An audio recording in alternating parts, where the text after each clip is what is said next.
J'ai fait d'horribles choses. J'ai péché. Je n'arrive pas à m'en sortir. C'est peut-être ce que tu te dis parfois. Mais Dieu n'est pas venu pour les justes, mais pour les pécheurs. Il veut que tu te relèves et que tu ne pêches plus. Mais c'est difficile de ne plus pécher. Et aussi le Seigneur sait qu'on est faible et blessé. Il nous regarde avec des yeux de miséricorde, tellement remplis d'amour. Comment supporter ce regard quand on a fauté ? Comme Adam et Ève, on a envie de se cacher, on se sent indigne, on s'éloigne.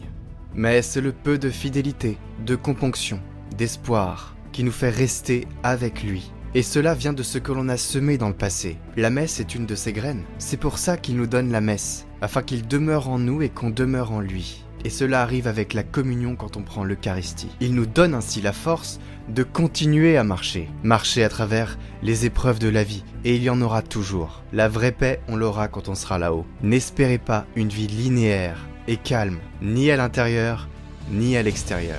La foi doit nous soutenir. Quand ça va pas bien pour ne pas se détourner de Dieu, et quand ça va très mal pour ne pas désespérer de Dieu. Alors concentre toujours ton regard sur lui. Ne désespère pas, prends la main qu'il te tend et relève-toi. Le monde est si vaste, il y a tant de merveilles, de choses à accomplir. Si tu gardes Dieu dans ta vie, sa providence te donnera tout ce dont tu as besoin et en temps voulu.